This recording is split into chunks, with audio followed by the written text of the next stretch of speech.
You have to see it for yourself.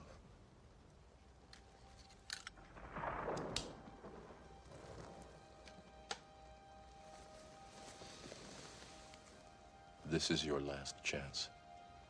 After this, there is no turning back. You take the blue pill, the story ends. You wake up in your bed and believe whatever you want to believe.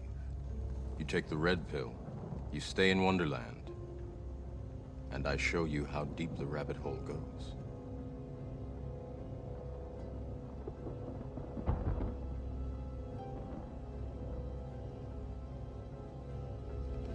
Remember, all I'm offering is the truth, nothing more. Hello, I'm Sheila Hyland, and we are here at the home of Bob Cranmer, who is the author of The Demon of Brownsville Road. And what we're going to do is sit down and talk to Bob and answer some of your questions since the book came out. We have a question from Lori Arnett. She says that growing up, her father's house was haunted, which was trying for her. And she wants to know, how did your children cope with school studies and peer pressure while living through this horror? Well, I must say that for the first 15 years or so that we lived in the house, we all knew it was haunted, and paranormal events would happen on a pretty regular basis. But generally, they didn't seem to be threatening. And when you first experience a paranormal activity, or an event, I should say, it does freak you out and get scared. But after it happens several times, you just, something falls off the table, you pick it up and put it back. So my children knew that the house had a spirit in it, but it didn't seem to be threatening. But around the year 2001, 2002, for whatever reason, it ceased to be a curiosity and became a very dangerous situation. Now, at that point in time, they were threatened. And how did they deal with it? Not very well. It affected them physically, mentally, and when looking back on it, that's the one thing I questioned, that I kept the children in the house. I think that was a mistake. And why did you? I was determined to make a stand against this thing. And I felt that in moving my family out of the house, I was already ceding, to a certain extent defeat. And some people would question why you didn't put the children and your family first. I felt that this was our home, that we were not intruding, it was intruding. And that if I moved my family out of the house, it had won to a certain extent, and that I had succumbed to its power. So I was going to fight to maintain our house, our home, our space, and as I told it more times than I can remember, we are not going to leave. You are going to leave. And that was my position. It may have been incorrect, probably was in hindsight, but that's the decision I made at the time. We have a question from Renee Babrukovitz, and she says, do you ever have the spirit return? Has it shown up since you've written the book? The priest, the exorcist that was involved, indicated that there would be forays back or strikes back at us in the coming years, in the coming months, in the coming years from that point forward. And that there would be attempts, but we shouldn't be alarmed by it, that we should stay in prayer and stay vigilant and continue to pray for protection. So yes, over the years, a few things have happened. We've had the priest back and bless the house. I have a ritual that I go through without having to call the priests in, that is effective. And occasionally some things would happen, but as the years go by, it becomes much less frequent. Can you tell us about that ritual that you go through on a daily basis? Well, I have a series of prayers that I go through on a daily basis, and they're prayers designed for an exorcist, to pray for protection from evil and to protect those associated with the exorcist, because many times evil will attack those close to you to get back at you. And quite frankly, I think we lost our son several years ago in a very tragic event, and I think evil had a hand in it. But to answer your questions, every day I start the day off by saying the rosary. I pray a series of prayers designed for that day, like pray this on Monday, pray this on Tuesday, and then before I go to bed at night, I read another closing of the day prayer. Every few months, when I feel necessary, I do a blessing of the house, which includes holy water in every room, blessed salt, and I think what's most important and powerful is blessed incense. And that's throughout the entire house. It takes me several hours to do, from the basement to the attic. And then there's a whole series of prayers that I pray out loud in different rooms of the house. And again, that's just to ward off any forays of evil trying to come back. I have a question from Jason White. He says that he read the book twice, and he lives in close proximity to the house. He wants to know, what do you suppose will happen when you move out of the house? That's a very interesting question, because I think if he read the book twice, he understands my association with this house. I think that goes back a long time. I think there was a foreordained plan for me to come and own this house, and for whatever reason, this evil entity staked out this territory, which quite frankly I think affected the community as well. I mean, when you have a massacre of the extent that happened in our front yard in 1792, I think that affected the community. So what happens after I leave? I think the house is cleansed, is cleaned. But if someone, bought it and came in here and started, being a spiritualist or having seances and inviting spirits back, it could, I think, be a wound that opens back up again. I mean, I say these daily prayers of protection for a reason. When something is driven out of a place and is of a mindset that evil is, they don't like being thrown out. They want to come back. So there is vigilance that is required. If I ever can sell this house or move out of it completely, I don't know. We'll see. But that's a good question that I have to admit, I'm not sure. Yeah. Jason also has a follow-up question. He asks, who is the lady still in the house? Is she a good spirit, a protector, and does she have strong energy? That's also a good question. That woman who I used to see regularly, either in my dreams or in some sleepy delirium. It was funny that Connie was able to describe her to the detail as to what I would see. We did say prayers for her a number of times, prayers for the dead to move on. I can say I haven't had any more visions for a few years that she's still here, or I haven't felt her presence like I used to. But I'm not sure. We have little things that still happen that aren't threatening in the house that I think may be ghostly type activity versus, the evil that was here. I haven't talked to Connie about her in a long time, and she seems to have the inside scoop, so to speak. So I can't be sure. All I can say is that I don't feel her presence like I used to.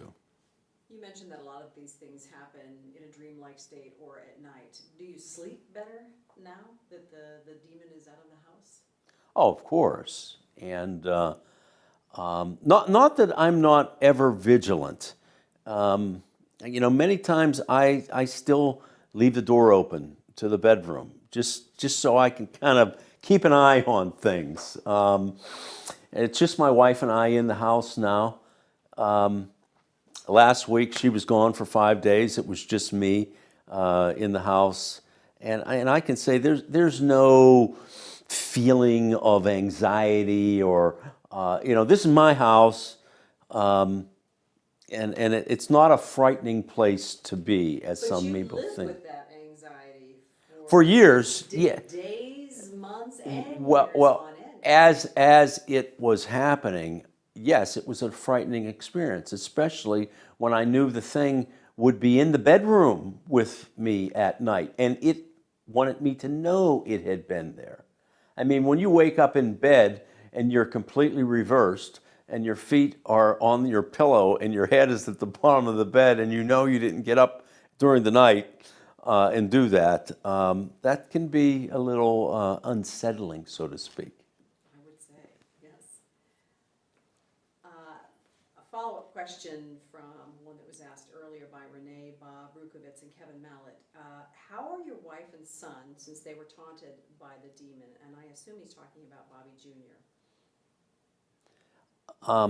I would say that my 3 remaining children, as I said, we lost David in a real tragedy. And the funny thing was in that David was the child who was least affected by what took place. In fact, he wanted to join in with us as part of the the team fighting it. So, but anyway, to answer your question, my 3 children today are obviously adults. They have their own children. They're all 3 doing very well. Not that there haven't been issues over the years, but they're doing fine. How they have come to grips with what took place, I can't answer for them specifically, but they're all normal, healthy adults now. And look back on what took place as a strange event in their lives. Kevin Mallett wants to know if the home of the doctor who performed the abortions still exists. Yes, it does. It's funny. I'm not sure if anyone lives in it right now. I haven't seen. I know it was for sale for some time, and I don't see any activity around it. I knew the one man that lived in it for a number of years, and I've never been in the house. But yes, it's there. I think it's not occupied at this point. Several online readers have mentioned that they get a really weird vibe when they drive past this house on Brownsville Road. And Candy Richards asks, do you ever feel like the demonic spirit could still be there, but since you took away its power and stopped communicating, that it can't communicate with you or feed on you anymore? No, I believe that it was expelled from the property. That's what we prayed for. That's what we were battling for. And I truly believe it was forced out of the house. And yet you have some very odd occurrences that have happened since then, little things. What do you attribute that to? Well, I think there's a difference between a haunted house and a demonically possessed house, which is very, very extremely rare. Haunted houses are relatively common. Ghosts are the spirits of people who once lived. Now, why they haven't gone on to their eternal destination is a matter of question or conjecture. I truly believe that those souls are in the Catholic belief or place called purgatory, that for whatever reason they have to stay and atone for something before they move on. And clearly the presence of ghosts, which you know is a fact, there's no question, and why they're tied to a certain place. I do think that that is, you know, in religious context, purgatory. Do we still have a ghost in the house? Is the ghost of that woman, I don't want to call her that woman, but of the lady, is she still here? She still could be. And I think... So it's not demonically possessed anymore, your house? No. But could you call have this a ghost, house a haunted house? Do we still have a ghost? We may. And that still could really freak people out. But again, very, very clear distinction between the evil entity, the demonic possession, the thing that really wanted to hurt us, destroy us, and kill us if it could have. That's gone. Heather Sentu has a very interesting question. Do you ever worry that the demon might somehow draw negative energy and invade your home and family once again? I don't believe that can happen. I do trust in the power of God. We fought the battle. We won the battle. I believe that this story not only occurred with me in it, it occurred for a reason. I think it occurred so that I would write this book. And the message of this book, for those who haven't read it, it isn't just a book, a scary haunted house book. There is a deep-seated message in this book, not just about the paranormal, but about God and about human existence, about evil in the world, that the devil is for real, that God is for real, and that, like the movie The Matrix, there is this whole spiritual world around us that we can't see, but yet we're a part of it. And the message of that book, for those, again, who haven't read it, is very important, and I've had more than one person come up to me and say, you know, reading your book has changed my whole perspective of life. Interesting. And a follow-up question to that, Margie Wicks asks, has this experience deepened your belief in and your relationship with God? Well, certainly it has. You know, whether it's to the good or negative. One, to me, faith, my faith, when you talk about faith in something, in religion, in God, is I believe it to be true. My faith is now beyond that. My faith is reality. I know it's true. I've had one foot, you know, in the spiritual world, so that I know it's all true. So my faith in God is not something I hope is real. I know it's real. It's, say, you know, the faith of the 12 apostles who were with Jesus, who saw Jesus raise a person from the dead, or call Lazarus out of his tomb, or feed 5,000 with a few loaves. They knew that was true. So their faith was at a higher level than those who just read about it in later years. So, you know, for whatever reason, you know, I'm in that category now, and there is a verse in the Bible that says, to whom much is given, knowledge, much is expected. So I took it upon myself that my goal was to take this story, to write it present it in an interesting fashion, to deliver the message that God is for real, and that you need to pay attention to the spiritual world and your place in it, and where you're going to spend eternity. In the 3 years since the book's released, we've certainly had a tremendous amount of interest and many, many questions that have come in over Facebook. So what I thought was important was to address a lot of those questions, and that's why we've done these series of interviews based upon the interest of our readers and those who follow us on Facebook. We may do more in the future, and we certainly encourage those who watch them to share with your friends, because ultimately what I would like is to, again, garner more interest in people reading the book. The book is important to me, obviously. I think there is a very deep message to the book. Whether folks accept it or reject it is their own choice, but I think it's still important that people read the book and understand the story in a much larger context. It's available on Amazon, Barnes & Noble. Not sure if it's, it was at one point in all bookstores. I'm not sure if that's still the case now or not, but it's certainly available online, and I'm sure most Barnes & Noble still have the book. At one point, you could buy it in Pittsburgh in local grocery stores. So thank you very much for taking the time to watch these interviews, and thank you for reading the book if you have, and if you have not, I certainly encourage you to do so. So thank you.